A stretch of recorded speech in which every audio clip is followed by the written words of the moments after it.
Bodoh. Atau katakan kalian tidak tahu menilai? Di depan ada 5 teratas di Tianbang. Hanya karena mendengarkan fitnah dari beberapa orang kecil. Kalian langsung menyimpulkan aku berpura-pura. Sungguh tidak tahu otak kalian ada di mana. Tidak hanya menyamar secara sembrono, tapi juga berani meragukan kami. Sungguh sangat angkuh. Sungguh sangat berani, jika aku benar-benar menipumu. Bagaimana aku bisa mencabut pedang roh Sukwe? Dan bagaimana aku bisa memanggil pelindung gerbang surga? Aku mengerti sekarang. Ini adalah Liu Ruyan. Liu Ruyan pernah mencuri pedang roh Vermilion. Pasti dia yang melakukan sesuatu. Benar. Dan dia pernah tahu sebelumnya. Dia sudah lama tidak puas dengan keluarga Liu dan pemimpin. Itulah mengapa dia bersekutu dengan orang bodoh ini. Berpura-pura sebagai pemimpin Tianmen dan pelindung. Tujuannya adalah untuk menyingkirkan kita. Bagus mengendalikan gerbang Tianmen di ibu kota. Kalian memang punya rencana yang bagus. Taktik yang hebat. Sayangnya, sang permaisuri sudah datang. Semua konspirasi kalian menjadi sia-sia. Semua kebenaran sudah terungkap. Kalian semua berpura-pura di sini. Sekarang, segera berlutut. Ikat kedua tanganmu sendiri. Hanya permintaan maaf di depan kita. Hanya meminta maaf. Duduklah.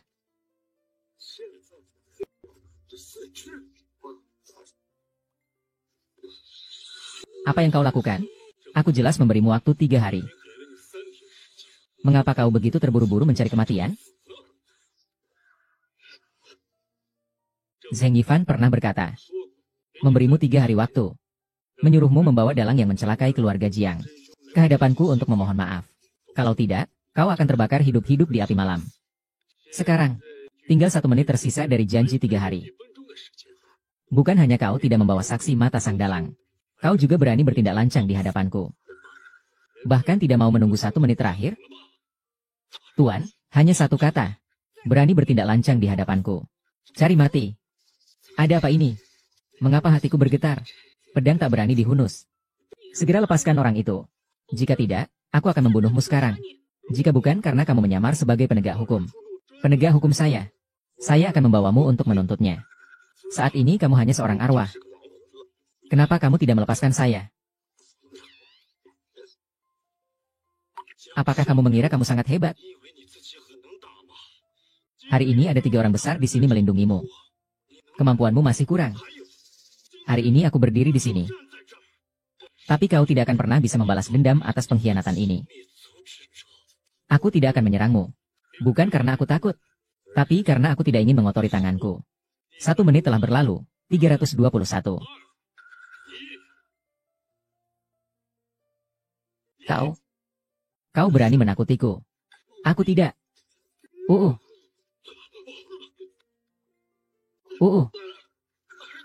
Dengan trik kecilmu, kau berani menunjukkan keterampilan di hadapanku.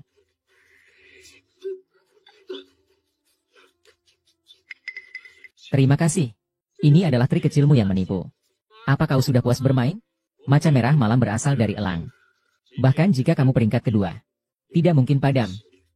Zheng Yifan, aku beri kamu 1 kesempatan terakhir. Katakan siapa dalang sebenarnya. Jika tidak, berhenti bersikap mistis di sini. Beberapa tokoh penting ada di sini. Hari ini yang harus mati adalah kamu. Trik-trikmu yang berpura-pura seperti hantu ini benar-benar telah menipu kami. Keluarga Liu sungguh menderita. Setiap hal ini, kami akan menuntut kembali semuanya. Dan kamu, Liu Ruyan, demi mengalahkanku, kamu benar-benar melakukan segala cara. Sayangnya, yang palsu tetaplah palsu. Kau tidak akan pernah bisa menjadi burung phoenix. Kau bilang tidak. Kau tidak cukup. Baiklah, aku sudah memberimu cukup banyak belas kasihan. Sekarang kesempatan sudah lebih sedikit.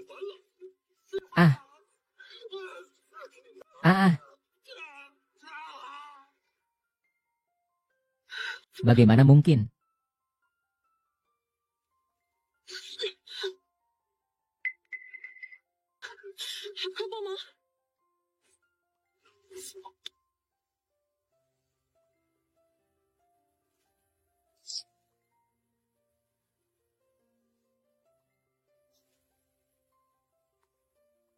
Bahkan peringkat teratas di surga tidak bisa melawan. Apa sebenarnya ilmu hitam ini? Ilmu hitam. Ilmu yang belum pernah kau lihat disebut ilmu hitam. Metode yang tidak kau ketahui. Itulah yang menahan kalian selama ratusan tahun. Beberapa kali tercatat di hukum surgawi. Ternyata seperti ini, benar-benar tidak bisa membedakan yang baik dan yang buruk. Tapi sekarang menurutku, obat apa yang membatasi orang-orang ini? Ingin mencapai puncak, harus berpikir matang. Di samping tempat tidur, jangan mengira kamu bisa menghancurkan orang dengan tulisanmu, lalu bisa menghilangkan identitas penipumu. Hari ini aku harus membawamu pergi. Minta maaf kepada penegak hukum. Hanya dengan cara ini, penegak hukum akan mereda kemarahan. Baru bisa segera membuka Tianbao. Ternyata hanya untuk hal kecil ini datang mencari saya. Apa yang dimaksud dengan hal kecil ini? Apakah kamu tahu apa arti daftar surga? Selama jutaan tahun, 1 abad Tianbao baru dimulai. Ini adalah hukum besi. Kini Tianbao terlambat 7 hari tanpa alasan. Menghancurkan peluangku. Merusak rencanaku untuk mencapai puncak. Hanya dengan memasuki 10 besar daftar Tianbao. Akan mendapatkan pengakuan dari jalan. Baru aku bisa melanjutkan memahami pedang. Dia adalah pendekar pedang sejati yang pertama. Hanya dengan menduduki 10 besar di daftar langit. Mendapatkan berkah dari jalan Tuhan. Negara selatan kami bisa makmur. Dan semua ini adalah karena kamu menunda. Demi negara selatan kami. Demi dunia ini. Hari ini kita harus menangkapmu. Tak perlu banyak bicara. Tangkap dia. Anak muda, aku sebenarnya tidak ingin melukai orang. Tapi jika kamu melawan, aku pasti akan melumpuhkanmu. Cukup, Yang Mulia Penguasa Hujan Jiang memiliki belas kasihan. Namun kamu begitu angkuh. Yang Mulia, orang macam ini. Anda tidak boleh lembek hati. Jika Anda tidak mau menyerah. Jangan salahkan saya jika saya kejam. Terlalu banyak omong kosong. Mencari kematian. Inilah kekuatan para ahli peringkat langit. Memang mengguncang dunia. Seorang penipu bisa menarik perhatian ahli peringkat langit. Ini juga merupakan kehormatan baginya.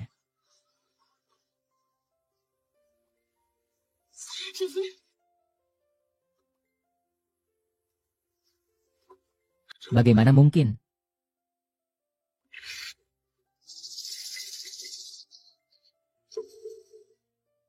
Menipu seseorang. Bagaimana mungkin bisa menahan serangan Yang Mulia Sang Permaisuri? Tidak mungkin.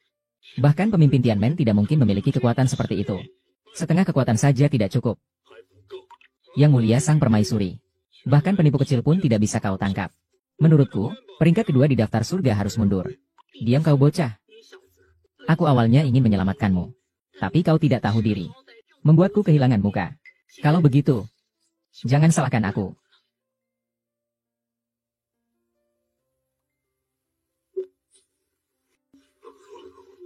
Ini adalah upaya terbaik Anda. Sudah lemah. Aku sangat memikirkanmu. Wah, jangan bersembunyi. Aku akan menemuimu.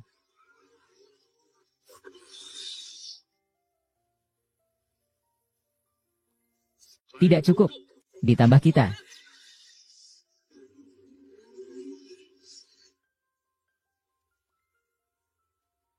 Tiga tuan bernama Jiang mengambil tindakan bersama. Kamu pasti akan mati. Saya sudah hidup puluhan tahun. Dan ini adalah pertama kalinya saya melihat beberapa ahli papan langit beraksi bersama. Anak ini juga bisa dibilang mati dengan cara yang tepat. Hahaha. Inilah nasib bagi siapapun yang menantang keluarga Liu kami. Apakah kamu sudah cukup bertarung? Kalian sudah bicara cukup? Sudah bertarung cukup? Sekarang giliranku. Siapa sebenarnya dirimu? Sampai sekarang masih bisa menanyakan pertanyaan bodoh seperti itu? Kalian bilang identitas bisa dipalsukan. Perintah Tianmen bisa dipalsukan. Apakah kekuatan yang ada di depan kalian juga bisa dipalsukan? Kami menjaga nama kalian yang pernah bersinar.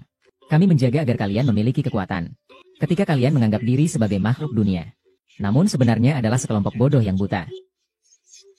Kalian mempercayai beberapa kata kebohongan. Lalu berani memutuskan hidup dan mati orang lain? Jian Xiangliu di hadapan beberapa tuan. Apakah kamu masih berani cemburu? Kalian, tutup mulutmu. Berkali-kali mengatakan bahwa keluarga Li salah. Kalian semua tahu bahwa kalian salah. Menurutku, kalian sama sekali tidak memiliki niat untuk bertobat. Kalian takut akan hukuman. Lepaskan di depan para orang dewasa ini. Kamu masih ingin menghakimi kami? Kamu pikir kamu siapa?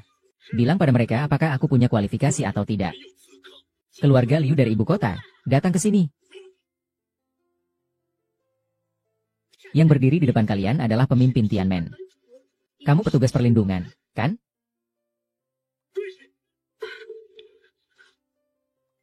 Menikahi orang tua di usia setengah tahun. Sekarang, menurutmu, apakah aku punya kualifikasi untuk menghakimi keluarga Li? Tuan, Demi Ruyan. Berikan kami kesempatan lagi. Kesempatan sudah diberikan kepada kalian. Keluarga Liu kalian sendiri yang tidak menghargainya. Keluarga Li kalian. Manja dan sombong. Berperilaku sebaliknya. Melawan kehendak surga. Aku bisa memaafkan kalian. Tapi langit tidak akan memaafkan. 3 penjaga ini bertanggung jawab menangkap semua keluarga Liu. Dihakimi secara terbuka. Yang salah akan dihukum. Yang bersalah akan dipenggal. Prajurit siap melaksanakan perintah. Adapun para bangsawan yang hadir di seluruh ruangan ini. Kami sama sekali tidak pernah ikut campur urusan keluarga Liu. Kami tidak bersalah. Kami hanya datang untuk menghadiri perjamuan ulang tahun. Tidak pernah melakukan kesalahan. Kalian terus-menerus mengatakan ingin mencari kemakmuran abadi. Pergi. Ingin mencari, pasti ada sesuatu. Ingin mencari, harus membayar harganya. Biarkan aku mengurusnya untukmu. Apakah kamu mengerti? Tuan, pergilah. Pemimpin umum.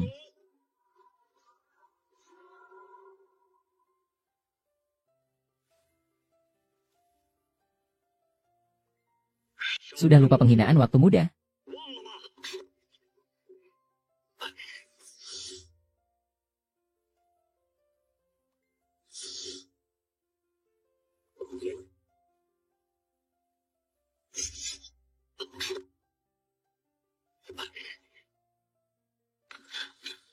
Xiao Liu.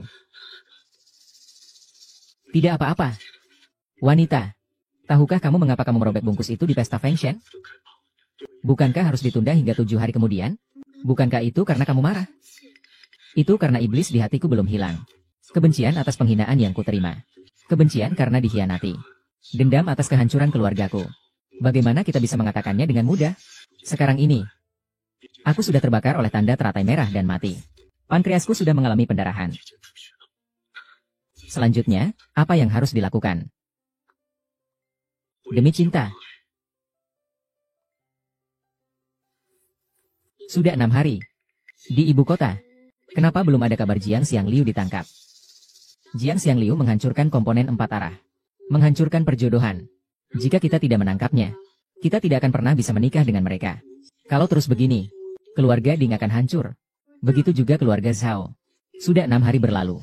Keluarga Bai telah memutuskan aliansi dengan keluarga Zhao. Hanya tersisa 1 lapis lagi dari Raja Zhongzhou. Keluarga yang kami juga hampir musnah. Ayahku masih dirawat di rumah sakit. Itu benar-benar seperti yang dikatakan Jiang Xiangliu. Semua ini hanyalah cuaca. Cuaca omong kosong. Semua ini adalah penipu. Mendengarkan percakapan kami, kau mencari mati. Sekarang kita bisa membicarakan kerjasama. Tidak mendengarkan percakapan saya, kau mencari mati. Sekarang kita bisa membicarakan kerjasama, kan? San Jiao akan mengalahkan Teng Teng, peringkat ke-9 di Tianbang. Di Sakura Negara, Hei Huang adalah peringkat ke-9 sebelumnya. Tapi kali ini aku pasti akan menjadi yang pertama di peringkat. Aku percaya. Selama tulang naga periku dilindungi oleh aliran kekuatan naga sebuah negara. Peringkat langit tidak ada apa-apanya. Aku bahkan bisa melampaui langsung Guangling. Apa hubungannya semua ini dengan kami? Aku menghabiskan bertahun-tahun menghindari pengawasan gerbang langit. Menempatkan bidakku di negara naga. Namun 3 hari lalu, seseorang mencabutnya. Bidak yang kamu maksud jangan-jangan adalah manusia adil? Dia hanyalah salah satu dari mereka. Pion-pionku tersebar di seluruh lembah naga. Termasuk kita. Tentu saja. Selama kita bekerja sama, aku menguasai lembah naga. Naik ke puncak Tianbao. Dan kalian juga bisa mencapai puncak Tianbao. Menyelamatkan keluarga. Kau mendukung kami berkhianat. Aku membuat kalian makmur selamanya. Bekerja sama boleh. Tapi kau harus menunjukkan kekuatanmu untuk memimpin kerajaan naga. Itu kau.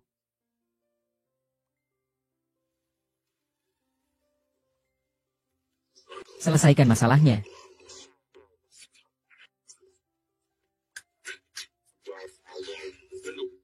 Departemen Astronomi menyelidiki keluarga Zheng Yifan dan menemukan bahwa sejak 7 tahun yang lalu, dia memiliki kontak erat dengan San Jianghui dari negara Sakura. Selain itu, selama penyelidikan, kami juga menemukan Hei Cheng Xiongi, mantan peringkat ke-9 Tianbang, diam-diam datang ke Jianghan dan pergi ke keluarga Yan. Ternyata yang berencana mencelakai keluargaku dulu. Ternyata adalah San Jianghui yang sangat terkenal ini. Sampaikan perintah Tianmenku. Besok aku akan mengadakan pernikahan di Jianghai. Untuk menikahi Nona Liu Ruyan dari keluarga Liu. Pada saat yang sama, tongkat pembuka langit adalah